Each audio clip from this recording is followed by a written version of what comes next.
Mahannya,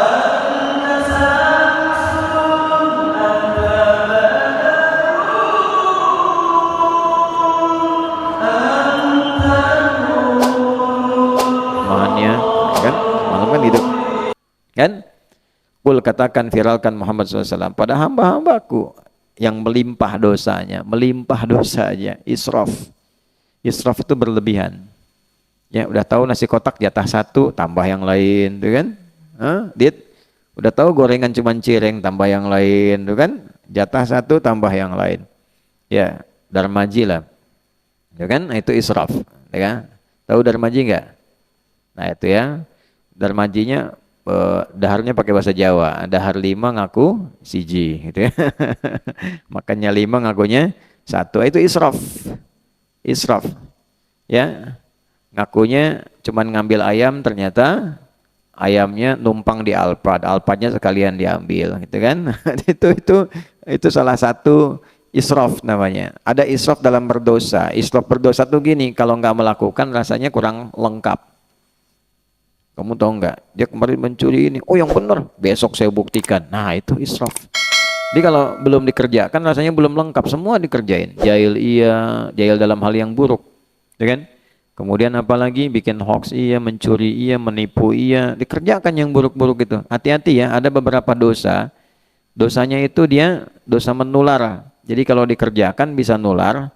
Nular ke dosa lain atau ke orang lain. Hati-hati.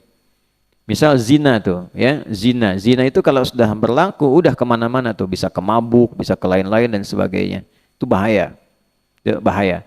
Pornografi, makanya hal-hal yang mendekati zina harus dijauhi. Wala taqrabuz zina, taqrab di situ ke instrumennya jangan didekati. Ya pornografi itu paling bahaya. Saya punya teman meriset itu memindai salah satunya otak manusia itu gelombangnya. Beliau menyimpulkan dari hasil pindaian itu, dilihat, dicek, dan ahli tentang saraf, ahli tentang pergerakan otak, itu lebih bahaya pornografi dibandingkan dengan narkoba. Narkoba aja sudah bahaya luar biasa, pornografi di atas itu. Dan terekam terus, terbawa. Makanya jangan pernah dicoba. Ya, hati-hati. Apalagi nanti dari pornografi jadi porno aksi. Itu berbahaya dan mengganggu, karena di otak kita kan ada dua bagian yang berfungsi, otak kanan, otak kiri. Ya, otak kiri untuk memformulasikan rumus-rumus dan sebagainya. Otak kanan untuk imajinasi. Nah, imajinasi ini kadang-kadang lebih kuat dalam kondisi tertentu dan bisa berpengaruh kepada otak kiri.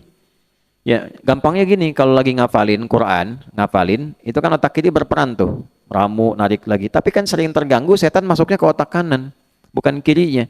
Makanya ketika baca, mau ngapalin, membayangkan apa. Terjadi nggak begitu? Tiba-tiba dipindahin. Itu kan? Alif tuh baru ngaji tuh alif, tiba-tiba kata setan niba nih bagus tuh kan, atau dikasih bayang-bayang di luar. Ya lagi baca tuh alif lam mim, kamu inget tuh waktu main bola tuh, oh bola kamu diambil Jackie Chan, tendang aja langsung sama dia tuh, oh, muncul tuh, padahal lagi baca Quran, Jack tuh gitu. Ya, nah ini nggak mudah, ya nggak mudah. Nah, jadi itu gambaran yang pertama untuk kita semuanya. Apa yang kita kerjakan itu kalau kita lakukan niatnya untuk mencintai Allah dengan cara mengikuti Nabi Shallallahu Alaihi Wasallam, maka yang pertama diberikan adalah ampunan dari apa? Dosa. Nanti ampunan dosa itu kalau sudah akumulasi, yang israf pun diberikan. Saat diberikan itu rahmat Allah. Rahmat Allah. Qul ya ibadiyalladzina ya asrafu la taqnatu min rahmatillah. Qul ya ibadiyalladzina asrafu ala anfusihim la taqnatu bir rahmatillah. Viralkan Muhammad SAW pada hambaku yang melimpah dosanya. Banyak. Jangan putus asa dari rahmat Allah. Kalau sudah rahmat diberikan, innallaha yaghfiru dzunuba jami'a. Semua jenis dosa diberikan. Makanya saya sering sampaikan teman-teman yang lagi pesantren, terutama di lembaga permasyarakatan, ya.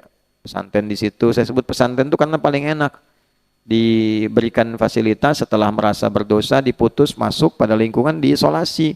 Kan kerjaannya cuman ke masjid, kalau yang muslim ke masjid, balik kamar.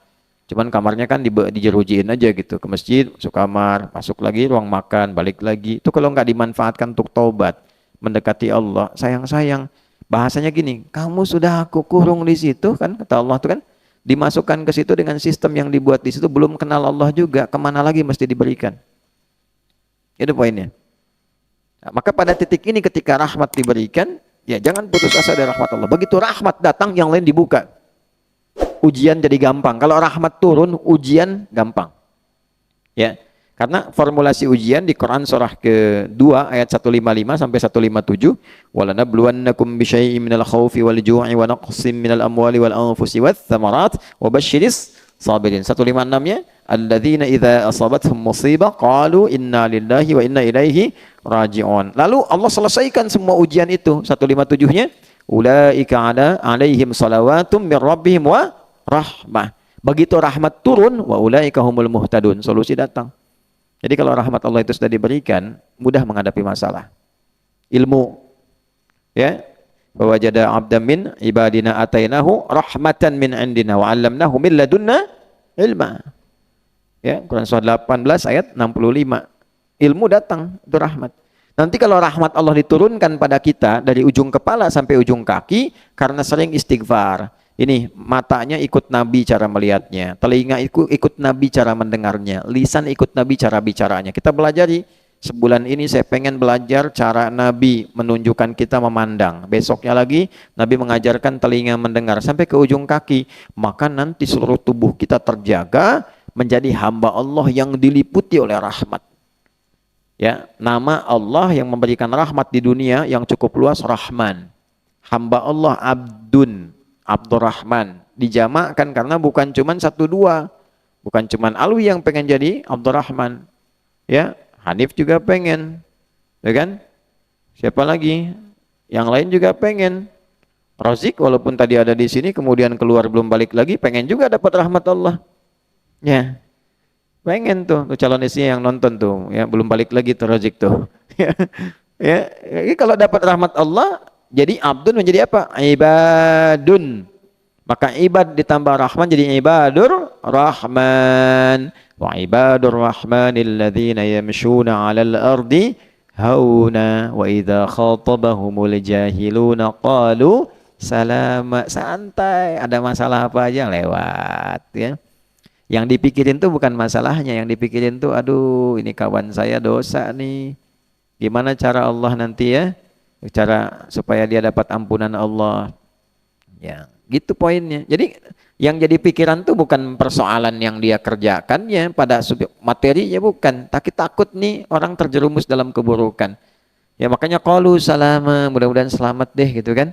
Nah, responnya baik-baik, itulah ibadah rahman. Itu kalau sudah dapat rahmat tuh begitu. Nah, ini standar. Jadi standar orang Islam itu mestinya kita semua, saya termasuk, saling mendoakan kita. Saya, Anda, kita semua itu saling menjaga supaya semua dapat rahmat Allah. Ya.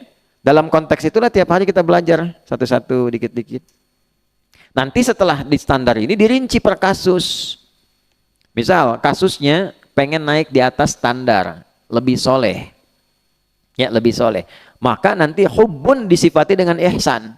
Sudah dicintai Allah dan ibadahnya juga selalu merasa diawasi Allah. Jadi gabungan antara, ya, muhibbin dengan muhsinin disatukan jadi satu tuh. Dia dapat cinta Allah karena sifat ihsannya, san tuh. Gitu. Dapat cinta Allah karena sifat ihsannya. Karena dia gabungkan dua itu, maka saat pulangnya saking rahmat Allah itu luas, disuruh masuk surga, luasnya seluas langit dan bumi.